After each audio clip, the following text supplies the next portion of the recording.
Hello and welcome to another edition of Video Games to the Max. I am your host, Sean Gummer, here with me as usual, Mr. Marc Morrison. Howdy. And all right, well, we said we were going to talk about it here, and we are. The Xbox report cards, so we can finish out the last of the report cards for the console makers and, go ahead and do what we're going to do like next week and finish out the year talking about our best games of 2025. But we'll get to that at the end of the show as far as how that's going to work and all that stuff. But for this show, we are going to talk about report cards. We're also going to talk about generative AI, and it's kind of appropriate that we're talking about Xbox since, Microsoft is on that kick for AI. We also have to talk about some really sad news as today in a horrible car crash, Vince Zampella, What happened yesterday? Well, yeah, was it yesterday? Yeah. Okay, they were reporting it today, so right. We'll talk about that as well. Unfortunately, I've been playing Unbeatable. Marc's been playing more Ghost of Yotei, so we'll get into all that and more right after this. Well, once this allows me to actually do that here. Love when tech doesn't want to work. I feel like I've been having tech problems all night, which is why we're starting out late today. Right. So, okay, here we go. And let's go ahead and get going right now.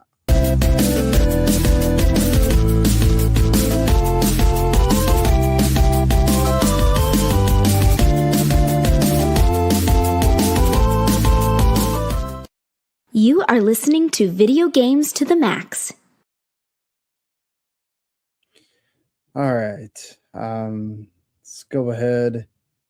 And I'm going to skip the housekeeping for now. I feel like probably should just go ahead. I hate starting off with bad news, but considering we're talking about like one of the giant of the industry, Vince Zampella, founder of Infinity Ward, head of the Battlefield franchise, head of basically creative Respawn, very influential in the Star Wars Jedi series, Titanfall, passes away as of on Sunday at 12:45 due to a vehicle accident reported by California Highway Patrol. NBC Los Angeles was the one, reporting it. And, discussing the news today. Right. Just kind of like total absolute shock. Talking about 55 years old, is still super young. He leaves behind 3 children. Just absolutely terrible. They did put out EA did put out a statement saying it's an unimaginable loss. Hearts are with Vince's family, his loved ones, and all those touched by his work. Vince's influence on the video game industry was profound and far-reaching. A friend, colleague, leader, and visionary creator, and his work helped shape modern interactive entertainment and inspired millions of players and developers around the world. His legacy will continue to shape how games are made and how players connect with generations to come. You kind of just like sent it to me, and I was sitting there kind of like, I don't know if I'm believing what I'm reading, but what do you think of? I mean, I believed it kind of because I think like enough people that I know or that I follow like posted it. There's a really, I would say, sketchy looking video on TMZ about it, like showing the crash, but it's like with how AI is nowadays, you can't believe it at all. Like, yeah. So I watched it and I was like, I still don't believe this. So, right, no, but yeah, like he wasn't like the most like public facing person in the world, or like face of the company or face of the franchise, even though he kind of was like the head of it. Like it wasn't like a Miyamoto or a Kojima per se, but he was way up there, and he was kind of not like directly linked, but he was kind of groomed as going to be like the next EA CEO, or like he was like on that trajectory type of thing. So, yeah, it's surprising. Yeah, definitely. I feel like you're talking about. He was definitely going to continue to be at EA. Right. He had he's one of the major reasons why Battlefield 6, is did well. Is kind of leading a revolution there for them as far as like getting back to being a great series. Also, of course, Call of Duty influential there. Work with Infinity Ward. Created Call of Duty. He left Infinity Ward in 2010, founded Respawn, Right. and of course, Titanfall, Star Wars Jedi, Apex Legends. I mean, Titanfall probably could have been more, but EA kind of nipped it in the bud there. Yeah, just absolutely terrible and sad that Vince Zampella is gone. Yeah. His impact will probably be felt for so many more as years go on, and it's just unimaginable loss to his family. Condolences to all his family, to all his friends in the industry and everything. Just absolutely. Yeah, like almost like no one said a bad word about him, even though people could have probably, but didn't, or like he wasn't like a bad guy or anything, or didn't seem to screw people over. So good on him. Yeah, it's absolutely I mean, considering how many people, there's always something it feels like we hear more about the like bad apples, I guess. Right. But it feels like he is one of those, like, when you talk about major figureheads that all they did was great things in the industry and were great to the people they work with and everything. He is one of those, and that's stands out to his character, and again why he's so beloved and how this just hit the way it did. Right. Yesterday, but again, like, it happened yesterday, but talk about like nobody was talking about it yesterday. It felt like today is when everybody was really saying anything. So yeah, I mean, I don't know what else, if there was anything else you wanted to say about it. Or no. I mean, yeah, like as part of the business, I'm sure EA will have to scramble a little now, but it's also Christmas, so they'll have to worry about that like next year, basically.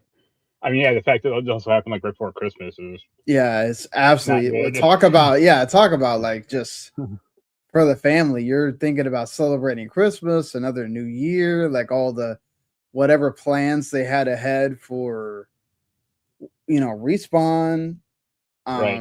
All that just seems kind of minuscule, considering the life that's been lost.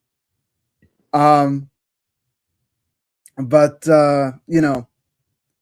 unfortunately, we do have to move on. I hate starting with bad news, but I always kind of feel bad also just like leaving it to the end and then feeling like you don't.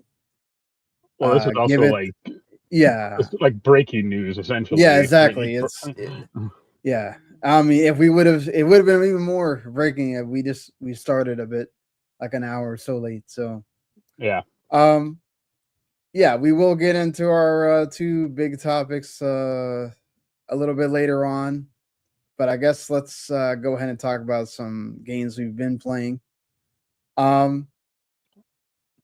You've been playing more Ghost of Yotei. How's that working for you? It's still good. I beat one of the main bad guys, I guess. That game, the big six. Yeah, the big five, because you beat one of them like right at the start of the game. I beat like the Oni, I guess.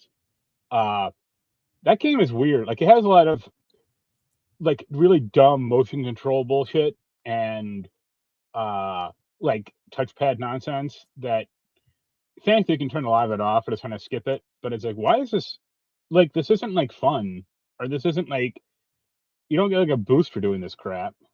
Right. Like, you can like cook your food, and like there's no way to like say, like the only way to like really end it is like just to say I'm done cooking, but it's not like, oh, I burned the food, so the bonus I get is lower. It's just like, you just burn the food because you can't really end it. without just ending the whole mini game. Like, it's just like such a weird thing. But yeah, I got like the good armor and just kind of plowing through it now. Yeah. How far do you think you are in the? Maybe halfway. I got to do one other like bad guy, the fox, I think, and then I'll move up the ladder to like the two sons and then the main bad guy. But I mean, I have most things unlocked except for the gun, so I just got to get that unlocked. And I also don't like stealth in the game at all. Yeah. In principle, it's fine, but like, I really wish you could mark enemies, or I saw this guy, like, you have like a spyglass, or a telescope basically, and it's like, why can't I just mark people? Like, that'd be so much easier. Like, you don't have to do like the Assassin's Creed like vision, assassin vision or anything. Like, that's to that game. But like, marking people is pretty universal, especially in like a stealth game. So Right. why can't I do it here? But Yeah. other than that, it's like it. Yeah, it's I mean, I'm glad you're enjoying it. Outside of some of the issues you're having there. Yep. Anything else? You checking out that Analog 3D yet, or? Yeah, I played some game. I got it hooked up a few nights ago. Well, like 2 days after I got it, basically. Yeah, I played like most through Star Fox 64. That holds up pretty well, Yeah. especially since it's the only good Star Fox game ever. Right. I had someone like trying to argue on, I think on like Blue Sky, like the original Star Fox was like a revolutionary game when it came out, and I was like, yeah, kind of. Like, it looked cool, but like, it played bad. Like, it ran terribly. Like, at like 15 frames a second or something. It's like, I don't care how good a game looks like graphically, or like, it's like, oh, this looks amazing. Yeah, but it runs like, you feel like you're like playing it like molasses. Like, Right. so that's not fun to me. No. So I played that. I played a little Mario 64, just like a level or two, or got like ran around for like a minute. Played a little Mario Kart. I have the Japanese version of Mario Kart 64, not the English one.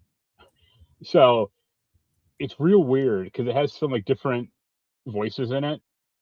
Like, instead of like Mario saying Mario Kart 64, it's like this like children's choir, or like these like young Yeah. kids saying it. And like, Toad is named something else. Like, he has like his Japanese name, like Piro or Mr. Piro or something weird like that. And he has this like really high pitched voice that's like way higher pitched than even like Toad regular is. Right. But yeah, that holds up. The only game I tried to play this because I also have it. I don't know, like, I bought it for like $1 or something at some game store. And it's a Japanese launch game. Let me see if I can find the name. It's called Psycho Habu Shoji. It's a shoji game. Yeah. And it has this like awesome picture of the guy, because it's like the John Madden of shoji. That's Psycho Habu, apparently. So it's like a picture of this Yeah. guy on the game cover. And it ran, but like, I got to like a main menu and I pressed like the top option, which I assume would have been like play or play now or something. And a long page of Japanese text popped up, and that's as far as I got. I couldn't figure out how to get past that. Like, I pressed every button and nothing happened. Like, I should have maybe Googled, like, busted up my phone for a Google Translate to see like, hey, what does this actually say? But like, nothing happened. So I was like, all right, I guess I can't play Soji, even though I don't even know how to do that in the first place. Gotta love that. And it's also funny because Yen's got his like 3D or Fire the 3D as well, and I had to help him set it up a few nights ago.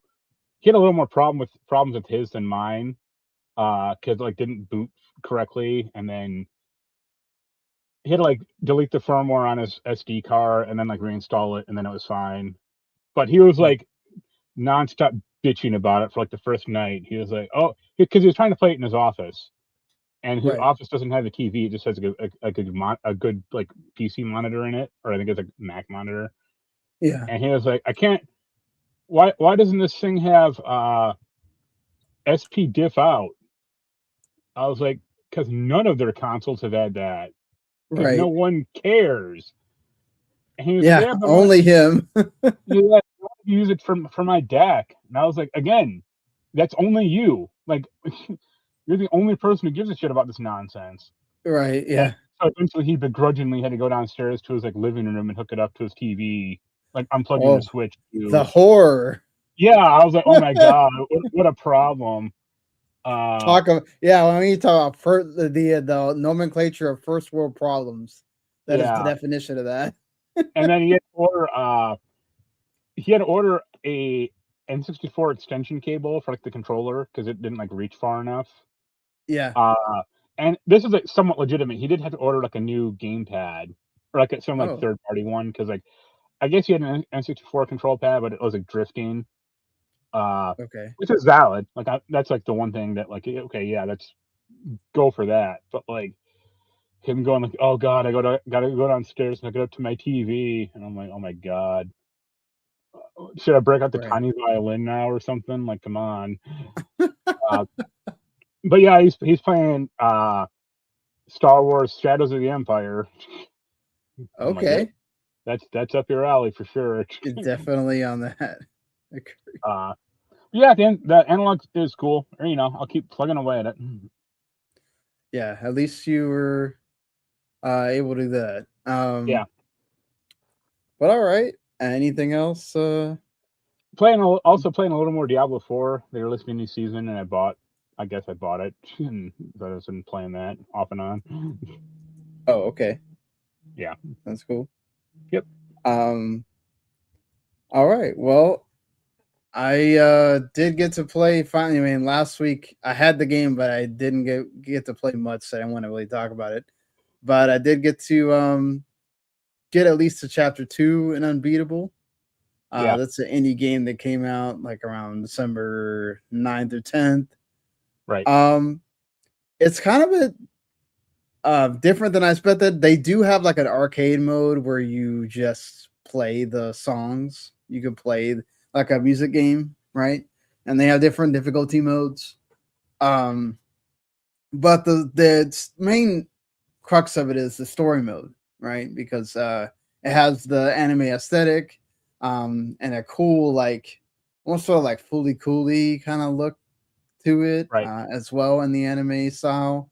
You can really tell that in like the beginning scene where they have the whole cutscene where Beat, which is the main character, sees is kind of like in the like a flowery area with her friend Quaver, and then you kind of get to meet Quaver, and they start talking. There's a lot of talking in this game. I didn't expect there to be so much talking. It almost feels like it's on visual novel level.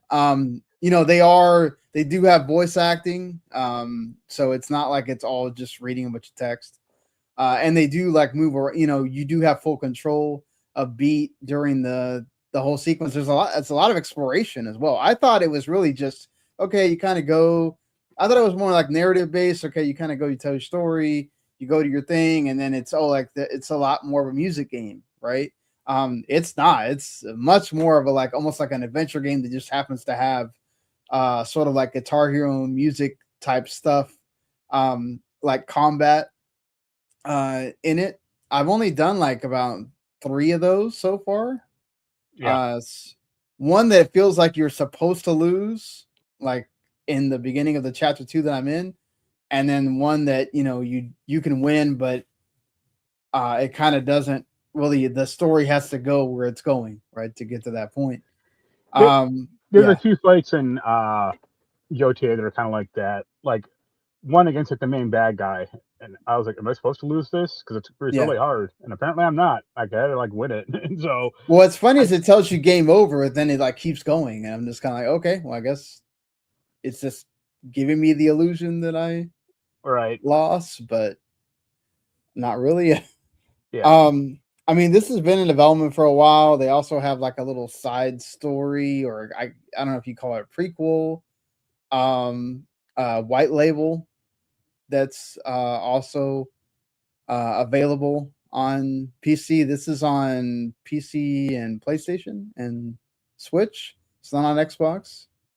Don't know if it will eventually come to Xbox or not.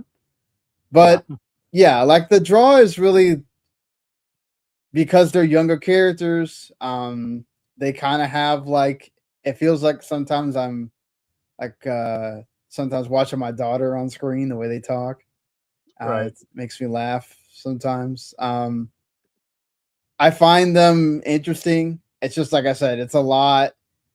And the my major issue with it is it's not.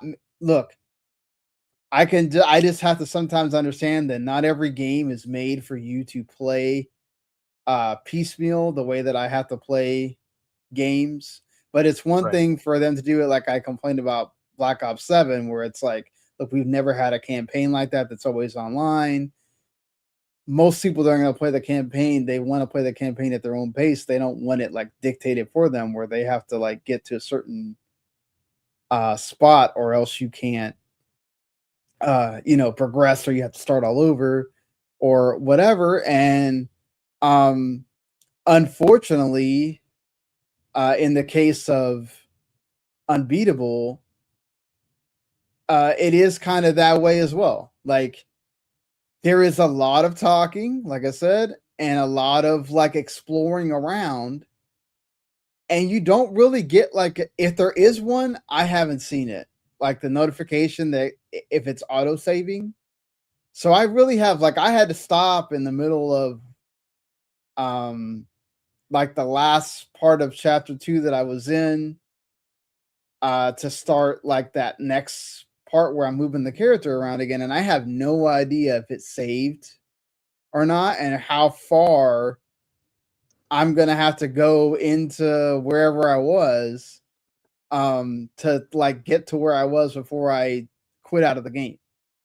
That's one thing Yotei does really well, surprisingly, is like if I quit out or start playing a different game or whatever and I go back to Yotei, it just loads me like right back into like my game session.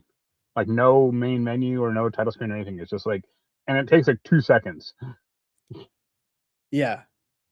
That's cool. I mean, it also has like a bit of slowdown with, and that might be my PC. I'm also playing on an old laptop. Right. And so that might be a problem there, but it does kind of like hitch a little bit when it's going to do the cutscene to go to from a big cutscene to like one that's like in engine. But I've had no problems when I actually have to do the gameplay part. Like that's pretty smooth, and the walking around parts pretty well done as well. It's also has an issue, which is my kind of bigger issue with it, is that it's kind of like I guess you could say isometric, or it has like where it changes like different viewpoints depending on where you're going, right? So like I said, there's a lot of you can literally it's side scrolly. So you're going through like it almost feels like it should be like a beat 'em up, but it you're not beating anybody up on the screen until you get to the actual combat of the music combat. Right. So it's made that way where you're going past the screen and the screen just kind of keeps zooming out as you go further out. And then when you get to like if you can go to the next screen, it'll tell you, okay, here's you go to the next screen or whatever. There's times where you get to an angle and you cannot see the character at all.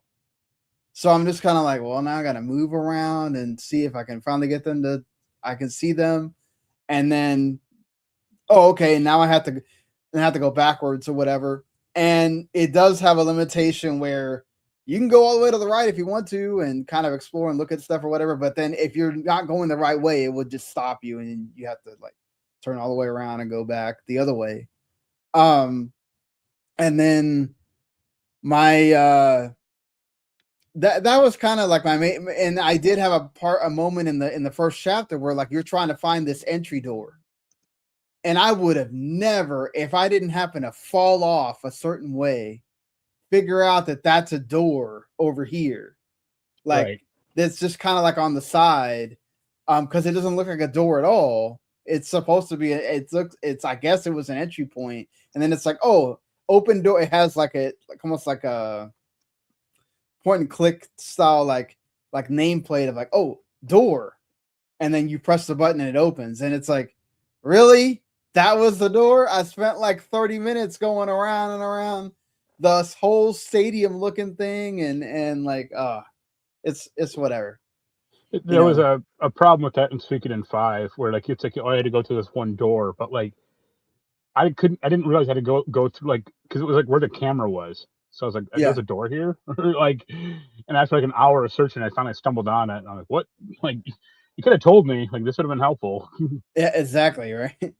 No, but I do appreciate that. Like, again, like I said, not the kind of game I thought it was going to be. It is definitely has a lot more packed in it than I thought it would for being an indie title. So hats off to D-Cell Games and those guys for getting to get that all in the game. I think it works overall well, but I don't feel like I can give like a I'm gonna review it at some point this week. I thought I was gonna have it more done by today, but work was horrible. So I might have to take some more time with it, but and see how much further I get. But I've been enjoying it so far. Maybe the later I get, the more I'll definitely be appreciating it. But so far, it's a good game, and hopefully some people get to check it out. But it is like on the Steam, it is on that like $30 side, so be aware of that there. But all right, that's like the only game I've really been playing. So I guess we will get into the news here, and I'll try to. I'm gonna keep most of the like if it's Xbox sort of related in with the Xbox like report card thing. Also to mention, it's interesting because again, it sucks. We talked about at the beginning of the show with Zampella. EA did approve the PIF sale, the shareholders, for the 55 billion, where we know that the public investment or the private investment fund of Saudi Arabia will own around almost 94% of the company. If this does go through, now it is officially out, available for the regulatory bodies to start doing whatever they're going to do. I'm sure at the beginning of next year, make the decisions they're going to make on if they're going to side with it or not. Going to be interesting to see if this faces any kind of backlash at all. I know the Democrats were trying to start stuff, considering obviously again it's foreign investment, whatever. But we'll see. We'll see what ends up happening if it gets any kind of pushback at all. Yeah. But yeah, in another kind of like bigger story that was this week. Larian got into a bit of trouble with Sven Vincke talking about how he started talking about they're working on the next project. We know it's Divinity now after the Game Awards, and he started he had an interview with Jason Schreier of Bloomberg, and in it he talked about use of generative AI and how they are using it. He talked about white boxing early stuff with the game, and he also talked about they were using it for concept art. And then they have like a big team of artists, and some of them are doing the concept art, and then the other ones are kind of taking that and deciding if that's going to be art or not. And then, of course, this led to a huge backlash against Sven and Larian, because obviously he has come out and kind of he's been one that's talked about the industry. He had that big speech when Larian won Game of the Year for Baldur's Gate 3, and we need to be championing this kind of game. And then you're kind of like leading into the whole like bad side of what people. I mean, we're kind of benign in the great side of things, where it's like any type of mention of AI is just going to get the everybody on social media to get upset, the hardcore folks to get upset about it. It did kind of turn nasty at some points of people attacking him because he's trying to defend what they're doing, obviously. I don't know, what is your take on this? Because I can see some sides of it. I do think it's people are still doing the whole all of AI is bad. He's trying to, do the whole thing of, look, this is also a tool. But there's also parts of it where I kind of feel like, do you have to do that though? It can be a partial tool, maybe, but for like, to me, it just reinforced like how someone can trash their reputation like within like a matter of like a week. Last month we were just talking about the game awards, like them throwing out Divinity, and then all this stuff happened. It's like, yeesh. Yeah, it's like you had all this great momentum for the game, and then now you've got, and it does kind of, bring up that whole thing of like, because we saw the same thing that happened with Claire Obscura Mission 33, where even though they had admitted early on that this was a mistake because people found, AI in the game, and they said that they had left it in there by mistake and they patched it out. It wasn't intended to be in the final product. That's not what they used. But it was used against them for the Indie Game Awards, where they won Best Debut Indie, right, and also the Game of the Year. And I would say, like, I guess for me, like the line would be like, it might be okay. AI might be okay in like the planning stages or like the very temporary stages. But when you're putting out like an actual game or like releasing like a product, time to get real, or time to get that shit out of there. Like, right, the fact that like Arc Raider still has like AI voices in it, and it's like, that's a successful game now. Hire some voice actors. Well, the finals also had the AI voice thing too. So yeah, it's like, I mean, even if you don't want to get like the top tier talent like Nolan North or Troy Baker or whoever, like, there are plenty of hungry voice actors out there who would work, if not for scale, probably like not much up higher above it. But come on. Or no, yeah, and I mean that thing is kind of weird in a way, because it's like, it's understandable at the beginning if you wanted to do it, but I mean that doesn't excuse that either, right? That's just kind of their way of. Well, another good example would be like the GTA Definitive Edition, like that collection. Yeah. Like, they used AI to do like a quick pass through for like updating resolution and stuff like that, but it destroyed all the text. And as someone should have stepped in at that point and said, "Hey, we got to fix this," not release the game, have it get shit on by everyone because it has bad AI in it, and then like fix it later. It's like, no, you fix it before it comes out. Yeah, and I mean that's the thing too, is like, they also, it wound up being so bad that the Netflix version wound up being the best version of those games, which is not great. Right. Most people don't envision playing those on. I mean, yes, you could obviously play them on mobile, but that it's. I understand Netflix paid some money for that, but it's like, it also just kind of shows of, like, there should have been somebody watching that, and there kind of just wasn't. And yeah, right. So yeah, I mean, and this also, it kind of, I mean, it led to Blueprints taking both of those awards for one. So technically, they're the Indie Game Awards, Game of the Year award winner. But also that kind of led to people starting to go after Blueprints for, did they use AI?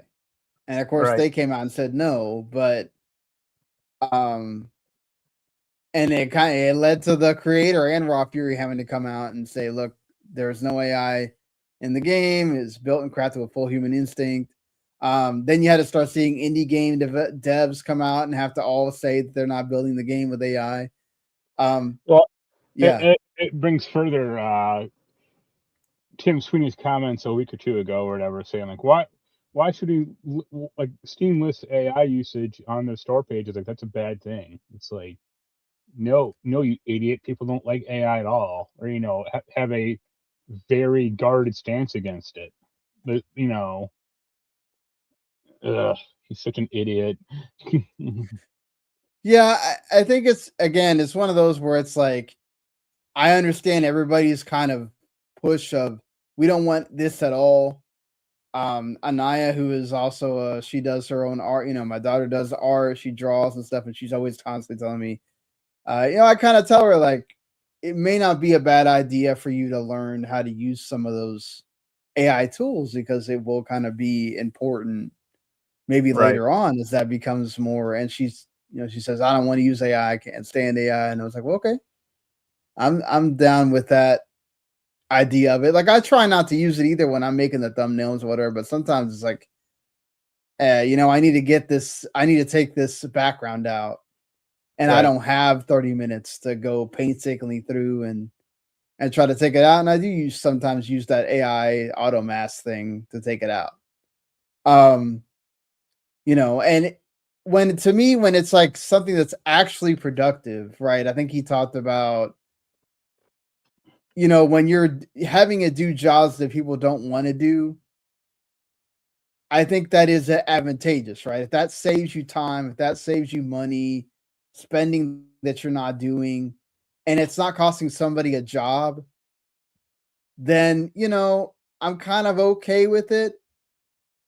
But I kind of get the idea that people are just like, look, once you kind of, and unfortunately, look, it doesn't matter how much we yell and scream about it. Almost all the AAA devs are using it in some way or some form. Yeah. And it will become to the point. I'm not saying you shouldn't keep fighting for all you want. Those of you who are against it. Unfortunately, the fact is most of the people that don't sit there and pay attention to gaming news every day don't know about it and don't care. And they will keep buying these games, and unfortunately it will push these devs to do that. Unfortunately, also it's like that double-edged sword of, look, we complain all the time about how it takes so long to make games now. Right? Yeah. It takes too long. Like, look how long we've had to wait for some of our favorite series to have games. Yep. Like, if that does help them make games faster, sure. I don't like the idea. I see that as my problem is I think that what's going to end up happening is people are like, oh, we can make more games faster. It's like, no, we don't need to make more games. We already have enough games. We just need those games to like come out in a decent time frame. So you're not sitting there waiting 5 years every time, 6 years every time for a game to come out. Like, let's say that part 3 of 7 Remake does come out winter 2027. That's still incredible. Considering, the way that game making has been going lately, where it's like, look at the time between Ghost of Tsushima and now obviously there's COVID involved in there too, but the time between Ghost of Tsushima and Ghost of Yotei, 5 years, right? Look at, Last of Us Part 2 to whenever if we ever get a Last of Us Part 3 or Intergalactic for that matter, right? They just, did we talk about it? About the whole? No, I think that's this week. Yeah, that was the overtime. The mandatory overtime that Neil Druckmann and co enforced in order for Sony for them to make a demo for Sony so that they could get the game back on track to hopefully release in the middle of 2027. Big hoopla about that as well, right? It's like, Well, do you want the game? I mean, understandably, right? These long dev cycles were made because of that. Also, is to avoid crunch. But this, to me, I feel like is mandatory overtime the same as crunch? When you know it's being done, you're getting paid the overtime, and are you working like super extra hours, like where everybody's sleeping at the office and all that? I don't know that it's that extreme, also, right? Like not yet. I mean, yeah, we don't know, but obviously they're kind of farther away. But you also kind of have to understand Sony in a bit as well. It's like we don't really know if this stuff that's going on with RAM is gonna make Sony think twice and Microsoft think twice about, do we release these consoles in 2027 as planned, or do we push them back? That's going to be an interesting thought process of, does that make them push it back, right? Or I saw some discussion today. I think Last Stand was talking about it with Colin Moriarty over on his podcast of, could PC prices increase so much that actually, if let's say PlayStation majorly and Xbox as well come out in 2027, right? During this crisis that we have of, let's say this keeps going with the AI stuff, right? Could it make people actually go back to console gaming because PC gaming prices are too high? Right. Yeah. That'd be funny because, like, I don't know if you listen to Jeff Gerstmann's podcast much, but he's become like a big PC gamer over the past 2 or 3 years, or maybe even like 5. And to have him going back to like the PS5, the garbage PS5 that he would probably now say would be hilarious. Yeah. Like he treats like the PS5 as like a leper console, basically. It's like, not everyone cares about frame rate or a lot of other like high-end bullshit. Like, I mean, we were just talking earlier. You gotta reinstall your sound driver because your mic got messed up, and it's like, yeah, you know where that doesn't happen? Consoles. I plug in the dongle exactly. and it works fine. Or I put in the game, and I might have to patch the game, but that's an automatic process. Like I don't have to like reinstall the video driver to my PS5 or any nonsense like that for a game to work. Yeah, I don't have to do anything special because my PC is doing something weird or whatever, or the game, I didn't install this thing that now the game needs or whatever, which Steam does a great job of doing that. When like you're missing one of those distributable files or whatever, it will install it for you so you can play the game. But then it's like, still, if it doesn't work with your, like with Unbeatable as an example, I talked about how sometimes it would chug when I'm having to walk through that, and it's in sort of like the 2D 5-ish environment. That's when I realized, I'm not using the NVIDIA. Right, the NVIDIA video card. Chip. I'm using the integrated one. So let me go make sure it starts up using the NVIDIA one. And it's like, yeah, that's the kind of thing you got to figure out with PC that you don't have to do with, because it'll start up just whatever on your console. Right. Give it time. Like, whatever harebrained Xbox thing comes out in a few years, it'll probably be like, oh, here's the base model, and then here's like the turbo model, or like this has more RAM, or this has a better video card in, or some nonsense like that. And it'll be terrible. Yeah, I wonder how deep they're gonna go into that. Like, do they start with one SKU and then they start incrementally introducing other SKUs and be like, well, if you want to upgrade, you can. You can figure out how to install this into the current one you have, or you can just buy it. I actually think like, I was never a fan of that to begin with, but I think like the PS4 to PS4 Pro, that kind of worked. But the PS5 to PS5 Pro, that didn't work because no one seemed to care about the Pro except for Jens. It's just, it feels like it's not outside of like Final Fantasy VII Rebirth, right? that really had a problem. there right? are like a handful of games that like it did kind of fix some problems, but there are other games where it actually increased problems or made problems. And Yeah, like Silent Hill Up, they were saying it and caused some problems. and Metal Gear Solid Delta, that had a problem with that. Yeah, So yeah, yeah, it's a boondoggle. it is kind of one of those things. Like the more you go into that realm, the more issues they had. I mean, it's the same thing with like the Xbox ROG Ally thing of when it launched, and I saw these people be like, "Man, I've got to do all this. I've got to mess with this," and like that's just to play one game, and I'm just like, it makes me really appreciate consoles, you Yeah. know. But yeah, I mean, console games may have an option for like performance or quality. right. Like Ghost of Yotei has that actually, or it's just like I don't care. I wish that was an option. Just like leave me alone. Well, Like and I it mean looks that good. was something that the Pro was supposed to resolve, but apparently it still didn't do that. Right. Right. So, it's one of those interesting things where it's like, okay, we'll see if that winds up being anything or whatnot.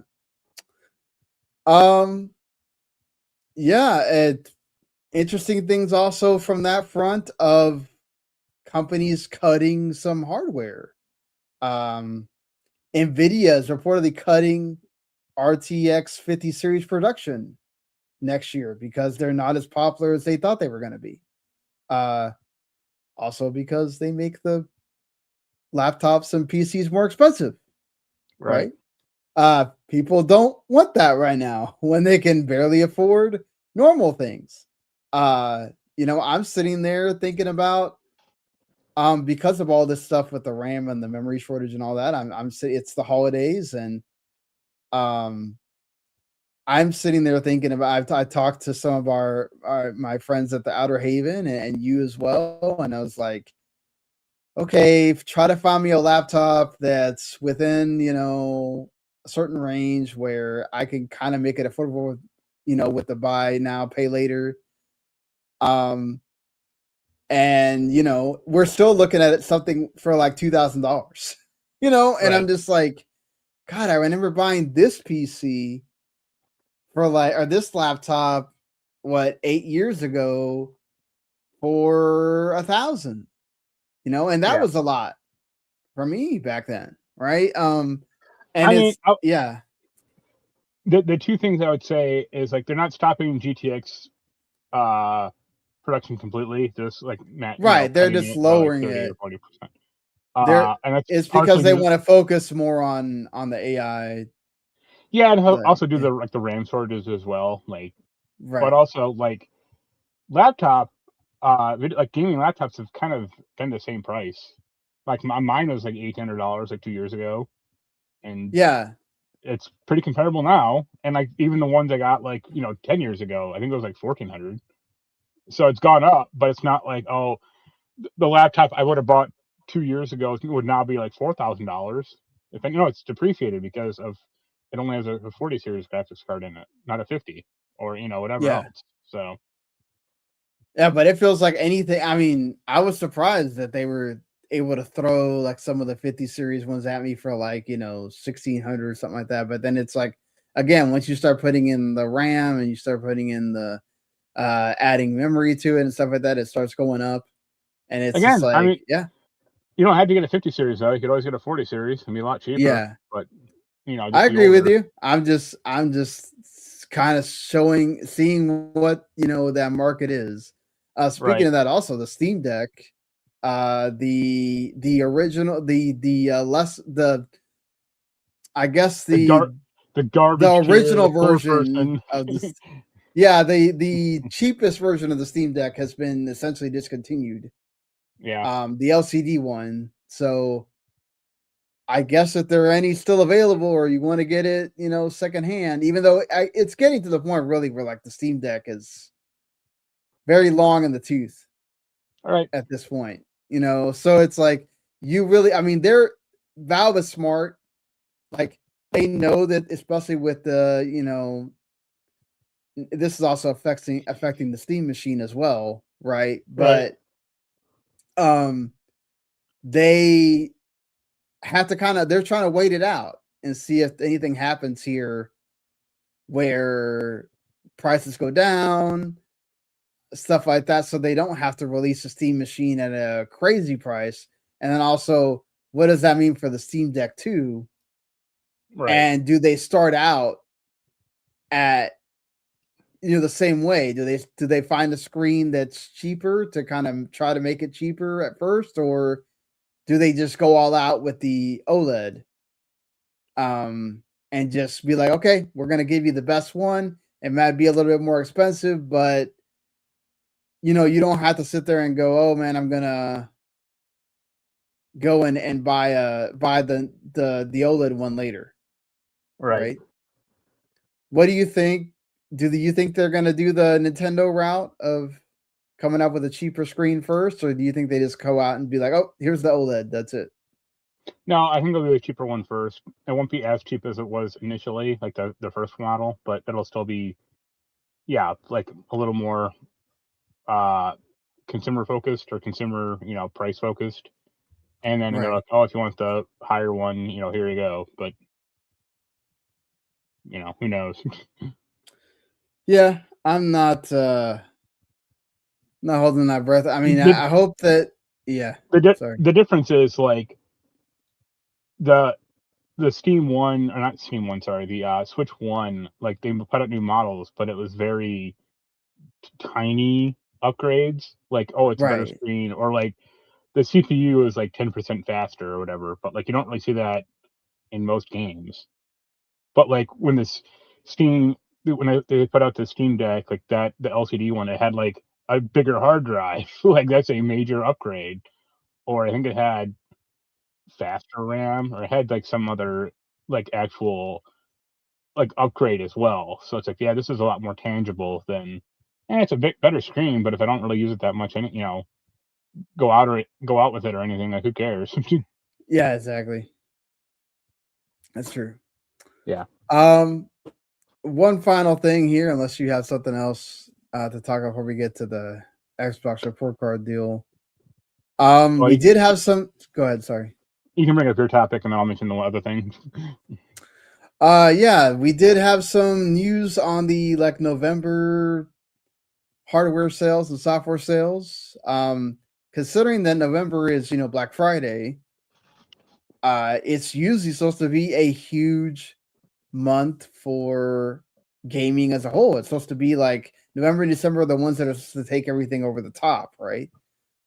Historically. But not this year, because the biggest sale that there was the PlayStation 5 going back to its original sale price for the holiday season. Which is crazy to think about that. Like, still, the PlayStation 5 digital is back at $400, and the PlayStation 5 disc version is at $550, and it's like, wow, I that's incredible. I'd still save money buying it at launch, right? But that's what the sad thing is that they were the only ones that did a sale, because Switch 2 just came out, so they can't really do a sell. No, they did it. Switch 2 did a sale, or like Nintendo. I don't know if it was Nintendo itself, but like Best Buy and Amazon did a sale. Okay, they did, but like Nintendo wasn't going around going, "Oh yeah, here you can get the Switch 2 for $350 or even $400," right? They were just, okay, go out and buy Donkey Kong and Mario Kart, whatever. They did announce that apparently after this period, I guess sometime in January, they're going to stop making the Mario Kart bundle Switch 2. So you will have to buy Mario Kart World separately outside of the bundle. I wonder if they're going to bundle another game with it, or they're just going to, okay, you just buy the Switch 2. Well, I mean, they already do that GA Pokemon one. I imagine Donkey Kong. Yeah, maybe. But according to Circana, this is just the United States, obviously, but hardware spending has fallen 27% year over year, with only $695 million. This makes November 2025 the worst month for hardware since November 2005, which is crazy. 20 years ago. Right. Look, the PlayStation was number one because, again, they were the only one that had a sale. Switch 2 was still number 2, but that's also kind of surprising as well because the Switch 2 is the newer console, right? But I do wonder if that has something to do with the fact of, like, 2 of the biggest games are available for Pokemon is available for Switch 1, so there's no need to push you into buying a Switch 2 quite yet, right? The only reason you'd really need to buy a Switch 2 is if you really want Mario Kart World, which technically you could just play Mario Kart 8 Deluxe. Donkey Kong Bonanza is a great game, but I don't know if that is a system seller by itself. Right. And even then, it's still the fastest selling console ever or whatever. It's just, I think a lot of people that bought one had already bought one during the initial period, and they weren't just scrambling to try to get one for the Black Friday holiday period, like maybe you would have with the Wii or something like that. Or even, PS5 and Xbox when those came out. So that's also interesting. And then also the actual amount of unit sales is the worst since 1995. Right. So we're talking about 1.6 million video game hardware units were sold, and that was only 1.4 at that time. The next Playground outsold the Xbox. But again, Microsoft doesn't care if you buy the Xbox Series at this point. They did not do any kind of sale for that. And that tells you everything you need to know right there. Like, Nintendo has an excuse. They just came out with that console. Microsoft, the Xbox consoles are just as old as the PlayStation 5s, and Microsoft made no intention to try to get any kind of juice doing, like, even if it's the last one ever, doing a for them. They just said, screw it. Whoever feels like paying whatever they're going to pay for this, have at it. We're not going to acquiesce to this at all. So, good plan. Looking at the year to date, we still have 1 month left, but so far, Battlefield 6 is your number one game of the year as far as sales go in the United States. Then NBA 2K26, Monster Hunter Wild still holding steady up there at 3, and Borderlands 4 is number 4, even though Strauss Zelnick says it's a disappointment for them. Right. That's interesting. Call of Duty Black Ops 7 debuted at number 7, just ahead of Black Ops 6. I think that kind of tells you everything you need to know. We'll talk more about that in a little bit here with the Xbox. Black Ops 7 has been 35, like it's been on sale for $35. So yeah, no, but this is before that. Yeah, right. But I'm saying like that's another good indicator. Like, hey, this wouldn't do too well. Yeah, exactly. Also of note in there, Kingdom Come Deliverance still in there.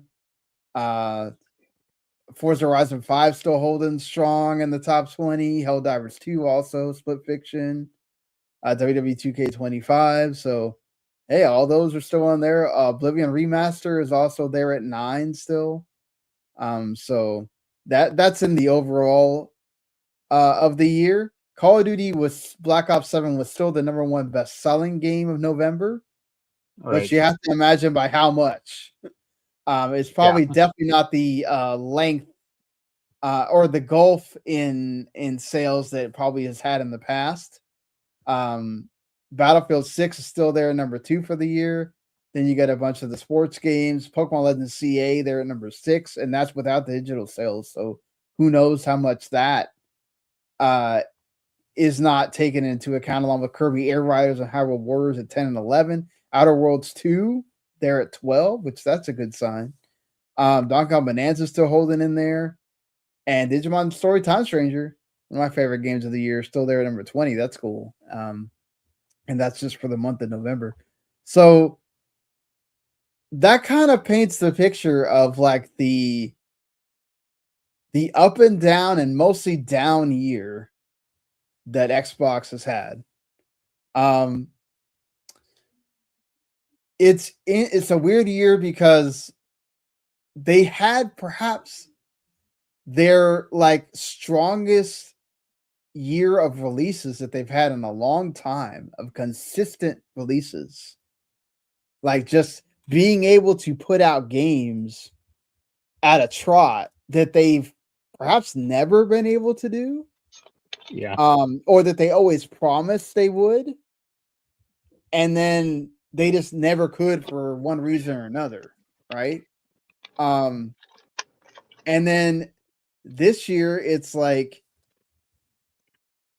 bam, here we go. You got Avowed, you got South of Midnight, you got Outer Worlds 2 later, Ninja Gaiden 4. South of Midnight, won the awards that it won. We had Call of Duty Black Ops 7, even though that was a disappointment by all accounts, really.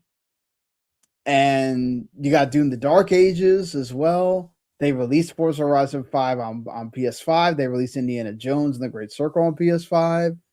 Gears of War Reloaded wasn't a huge hit for them, but that's still a release from this year for the company. Got Oblivion Remaster that sold ridiculous numbers. Like as far as like a gains perspective, this has to be a fantastic year for them for the most part, right? Not to me, but to you maybe. Like, because you always bring up, Avowed and South of Midnight, but it's like that was they came out Keeper as well. Sure. Sorry for that. Huh? Keeper as well. Yeah, that counts. Yeah, it's like these games came out, but like the problem is Microsoft has made games so disposable that within a week people can forget about them. So it's like, okay, Avowed came out, and it came out like March, I think, or yeah. Earlier in the year, let's just say. Avowed came out in February. Okay, I was close. But it's like no one is talking about it, or people barely in April were talking about it. To be fair, once Expedition 33 came out, nobody was talking about anything. So but yeah, no, Avowed came. It was there for a little bit, and then it went away as you had other games come out that people. I had to like. Yeah. I know this was a topic of the episode, so I had to like Google like what Microsoft games came out, and the only page I could find is an Xbox page, like kind of like listing all the games, because like no other site had it, or had like stuff, and they don't even have like Forza 5 or Horizon 5 on PS5 or Flight Simulator 5 on PS5. Like it's just like all of their like specific games, like Heretic and Hexen. That's like great. Yeah, but like a good example is like Tony Hawk Pro Skater 3 and 4. Like I forgot about that. Yeah, exactly. Like it's a game that came out, is pretty widely positively received. Like it wasn't a game of the year or anything, but people seem to like it. And within a week, everyone forgot about it. Like the only two games that I can think of that people are still talking about, kind of, are like Outer Worlds 2 and Black Ops 7, but not for the right reason. And maybe like Ninja Gaiden 4. Yeah, I think, look, to me, I think what it shows is you finally deliver on the promise that you told everybody, that this is what Game Pass is going to be. What's going to be great about Game Pass is that you're going to deliver a game a quarter, or a game every 2 months or whatever, that is first party. Right. And they did that this year.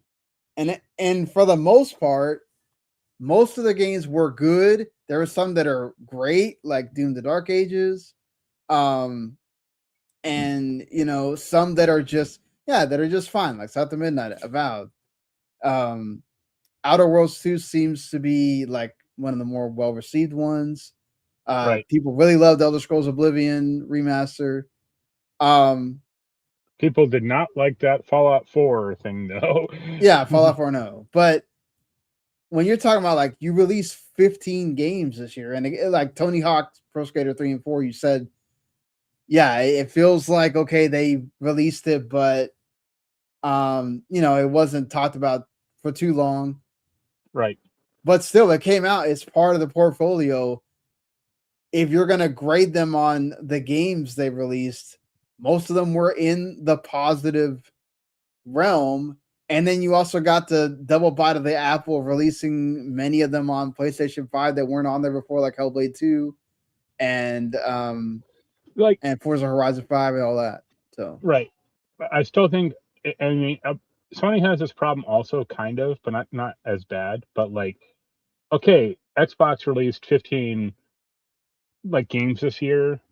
right. Like none of them were from their. I mean, aside from Call of Duty, which is debatable, let's say, none of them were like from their like AAA franchises. I mean, I guess you could say Gears, kind of. I would say like, Doom is a AAA franchise. I would say Elder Scrolls is a AAA franchise. Well, that's not a new game. I mean, I know, but it was remastered and I mean, it counts. It's a game, right? Gears of War I'm talking like, wasn't great, but yeah. I'm talking like Halo, new Forza game, period. Not Horizon 5 on PS5, just new Forza, new Gears, Fable. Fable. Right. I like arguing about Fable, like, oh, it's gonna come out next year. I'm like, yeah, I keep hoping that. Like, so to me, like a lot of these games, I mean, I don't give a toss about Avowed or South of Midnight, but a lot of these games are like of the more B tier variety, striving for A, but not quite hitting that mark necessarily. Right, but I mean, but they also count. Like, you can't always release, I 5 Ghost of Yoteis in the year. Like they should take over the Days Gone biker franchise from Sony. Yeah. But outside of them, seemingly, I don't know what they had with why they had to release certain games. Like, they had to have months packed together for some reason. They couldn't like spread it out. But outside of missing some months there because they either had to push the game to April or they pushed the game, it had 3 games come out in October or something like that. Like, they did kind of meet that quota of having a game from one of their studios come out, and then Ninja Gaiden 4 is published, it's not theirs. But yeah, it like still, I mean, and yeah, they're all over the place. It's all a mixed bag. It's not all like A-tier games, right? We're talking about like 80s and some higher 80s, but most of them we're talking about like, okay, yeah, like you said, you can give them a B, right? The problem is that, unfortunately for Microsoft, most of the conversation wasn't about their games this year. It was about all the other stuff that isn't great about them. Laying off 1,500 people, and even more. Closing studios, closing the initiative, canceling Perfect Dark, canceling Everwild, canceling Contraband. They had to basically they didn't shutter the studio, but they killed the funding on the John Romero game that Insider Gaming, I think, had an exclusive about what the game is about, which is sort of like inspired by Hotline Miami, apparently. Or like basically killing not Forza like explicitly, but Forza Motorsport. Well, yeah, Forza Motorsport Studio was basically halved, and they just announced. I did the story for it that they are not doing any more new content for Forza Motorsport after what comes out in January, February, March, and they are moving into the direction of they are fully a support studio for Forza Horizon 6, which they need to come out next year. So that is what that is. But like you're talking about, a Satya Nadella and Amy Hood that are all about AI, and they want to be the top company for AI, and then every time you turn around, all anybody wants to do is figure out how to uninstall Microsoft Copilot from something. Right, yeah. Nobody wants that thing. I'm sorry to tell you, but nobody wants that. Whenever it is that I get a laptop that has Windows 11, I'm never touching it. So it's like, if your laptop has like the Copilot button, just like pop it off. yeah, like it's like, look, and I'm saying it's not just me talking crap. That's just a lot of nobody wants to have anything to do with it. Whether it's because they use Chat GPT already, or they use some other program, or it's because just like it's not something that anybody ever asked for. And it's understandable, again, that Microsoft wants to be number one in something that is obviously a huge deal right now. There's a huge bubble around it. It's only going to continue to grow right now. They're building all these data centers that who knows how long those things are going to last. Right. That's going to eventually be like landfill, I'm sure. Like that's the issue, is a lot of negativity. The price increases for your consoles, right? You didn't just increase the price one time, you increased the price 2 times, to the point where who the hell wants to go out and buy a Series X? Like, you're insane if you're buying a Series X at that price. You're almost insane buying a Series S at the price that it is, because it's essentially like, might as well just go buy a Switch 2 and play third-party games there. It's no longer the affordable entry into the ecosystem that it was. Right.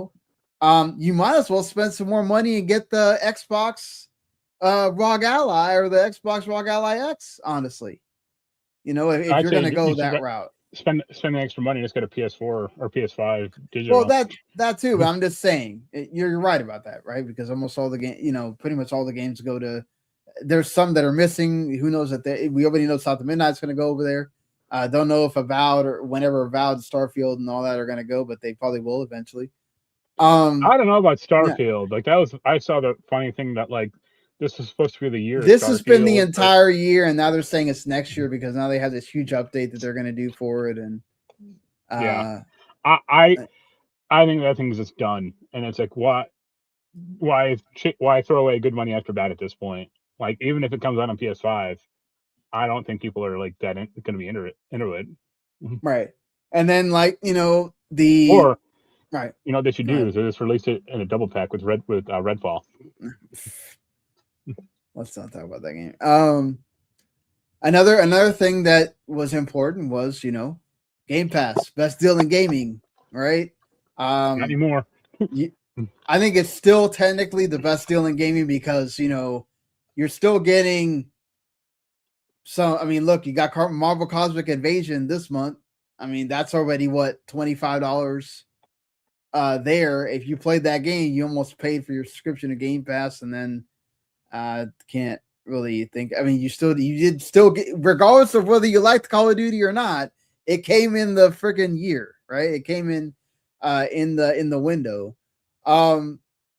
So listen, they did add more games, but obviously because they added the Ubisoft Plus and all that stuff, and they still had a lot of high quality games this year. I mean, like, look, Clair Obscur Expedition 33 was a Game Pass game, right? Blueprints was a Game Pass game. Yes, that was also on PS Plus, but it was on Game Pass as well, right? We're talking about 2 Game of the Year quality games on Game Pass, right? And I don't have the list in front of me right now, but I mean, if you look at the totality of it, some people are putting Doom the Dark Ages in their top 10s. There's people putting there's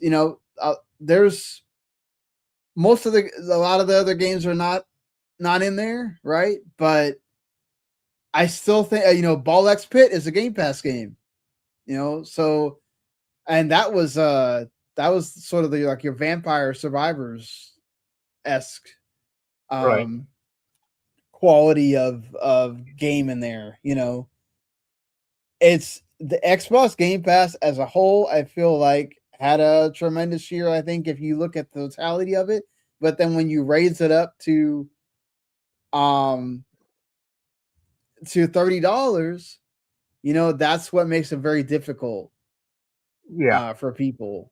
And it's just kind of like, all right, and you still had, again, like I said, quality stuff almost every month in there. They did, Shadow Drop Ninja Gaiden 2 Black in there. Sniper Elite Resistance was a Game Pass game as well. Atomfall was a Game Pass game. So again, positive stuff for that. But then again, you get it's the same thing we've always talked about with Xbox of like, they are consistently inconsistent. Yep. They have great news and then they have to follow it up with terrible news right after it because it's like they can't help themselves, So, will that trend continue in 2026? Probably so. The thing that helps them I guess, what would you say overall would you give them as far as like when you look at it in the totality, the grade for Microsoft this year or Xbox? Sorry. Yeah, maybe C-.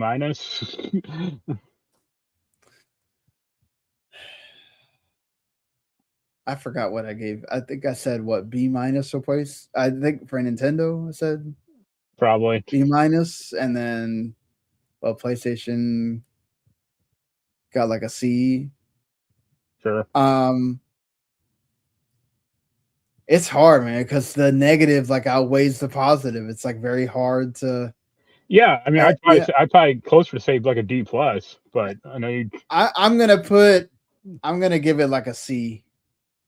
Like I know D is passing technically. I'm gonna give it like a look. You nailed it on the games this year, and that is what, as a gamer, I care about, right? As the John Q gamer that doesn't care about this podcast or any other gaming podcast that talks about this stuff. If they subscribe to Game Pass the entire year, or they played a lot of the Xbox, first party stuff that came out this year, I think most of that you're satisfied. When you put in all the other new, and this is why I can't. They really should be getting a B, or they should be getting an A, but because they can't help themselves, they're gonna land right here around the C or probably D for a lot of people because you had so much negative news around this company this year. And it's unfortunate because when you look at the company next year, even though, again, the consoles are in the toilet, people are not buying your consoles. You're pushing the cloud, even though, again, you did a good positive thing with the cloud. You upped the streaming capacity, the streaming quality. You added the stream your own games thing, even though PlayStation just blew you out of the water with the thing that they added to the portable. You introduced the ROG Ally X and the ROG Ally, even though they were kind of not that great at launch. They're going to have to keep updating that full screen experience. You added the full screen experience to Windows 11 devices. And you added a store. Finally, it took you how long? Like 6 years to add a store to mobile, for God's sakes. Something the PlayStation app has had since day one. Because y'all were trying to figure out how you could skirt the Google and Apple. Look, I get it. Okay, you want to make the most money possible, whatever. Still don't know if I don't know if they ended up winning that appeal or not, or what happened with that. But either way, it's there. You can buy games on the Xbox app now. Finally, it's almost 6 years later. But it's like it's taken them this long, right? And so again, it's like for every positive you can say for this company this year, it's negative. And then it's what sucks is, again, like you're going into next year where they have already said this is going to be the biggest developer direct ever, because they're most likely promising that we're going to see. They've already said Playground Games is there, right? So that means Forza Motorsports or Forza Horizon 6 and Fable are going to be at that thing. Here's another CGI trailer of Fable. They better not just have CGI, or that's really bad.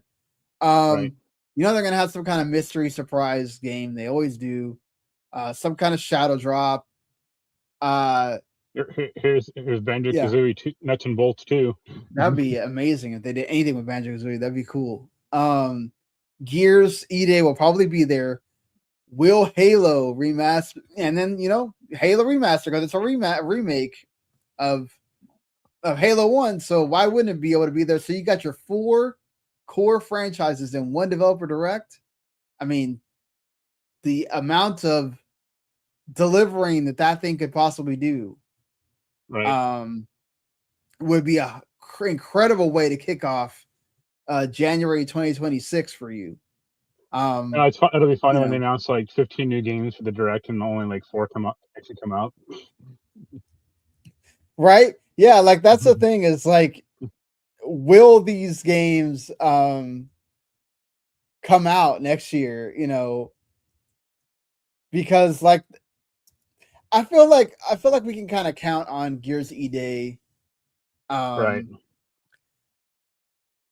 The one that I feel like Halo remake or whatever, I think that one's the campaign evolved because it's not including the multiplayer, so it's less for them to work on. Right.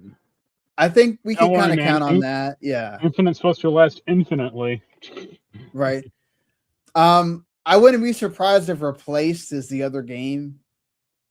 Because that has been a game that has been shown at these Xbox showcases for a long time.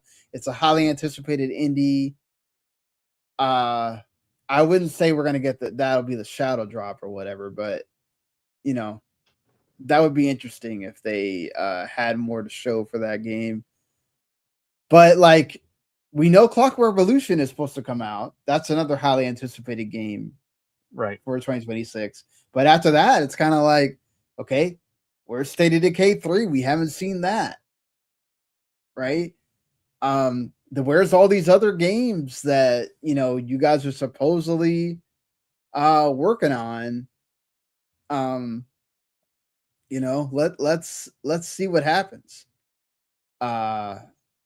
So yeah, we'll see. But it looks like 2026 is supposed to be promising for first party Xbox again. But now that a lot of these studios have already released games, we'll see what happens as they kind of get going on the next one or whatnot. Yeah. The one thing I was going to mention earlier that Arcade One Up is basically going under. Oh, I did not know that. Oh wow.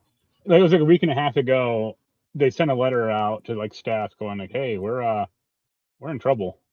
And then I think like a week ago, Basic Fun, like another company, is like assuming control of the brand and all the assets and crap. And to me, it just reminded me of Funko, like less of a problem, but Arcade went up, like flooded the markets and made increasingly bad products and destroyed the brand. Yeah, because I mean, they had it for a while where they were like releasing like, oh man, look at all these great arcade games and everything, Right. and then it's like, oh well, I don't know what they're doing now.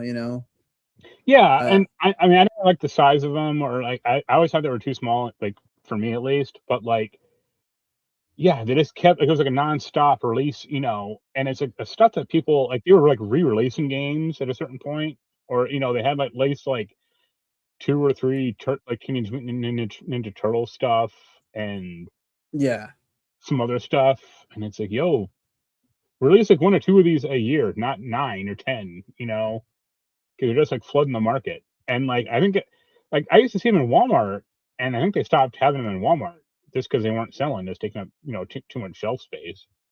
right, Yeah, I don't blame Walmart, so like yeah, they said that like the servers are still going to be up and they're going to continue something or other. Who knows if it'll go on or not? But right, yeah, it's interesting. yeah, it definitely is. We'll see if that. Hopefully, it doesn't for the people working there and everything. That's always Right. bad news. Also with the bad news, I'm sure that Xbox will unfortunately lay off more people. or Microsoft Yep. will. That'll be the January surprise. That'll be the way that they step on the rake again. Is Right. They'll have this incredible developer direct, and then like 2 days after that, go, oh yeah, we laid off like another 2,000 people or whatever, and it's like ridiculous. It's just right. This is what they do.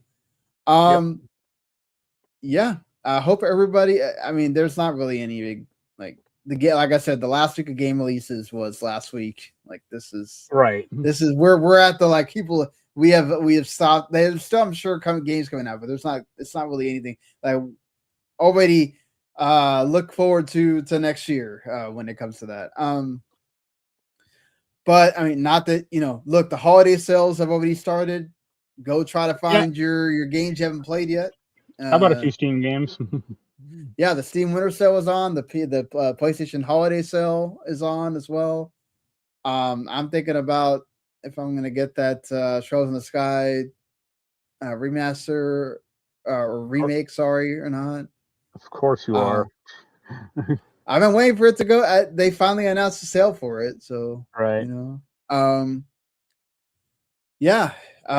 Next week we won't have a regular episode. We're gonna have our top 10 games of 2025, and then also our we will combine our lists and do our top 25 games, the video games to the max top 25 games. So Randy will be on for that, and then the week after that, first week in January of 2026, we'll do our most anticipated top 10 most anticipated games of next year. We'll talk about some games that we're excited to be releasing, maybe some that we hope release, and some that maybe they don't end up releasing. Could GTA 6 get delayed again? Who knows? Probably. What we end up thinking with that. But yeah, so make sure it'll still be on a Monday that we do it. So we'll still do it live and stuff. So if you watch us live on Mondays, we'll be doing the episodes live. If you want to listen to our thoughts on the games of 2085, if not, you can always listen later on demand on podcasts or on YouTube. And well, until next week, everybody, happy holidays, Merry Christmas, all that, and we'll see you next week. Later. Bye.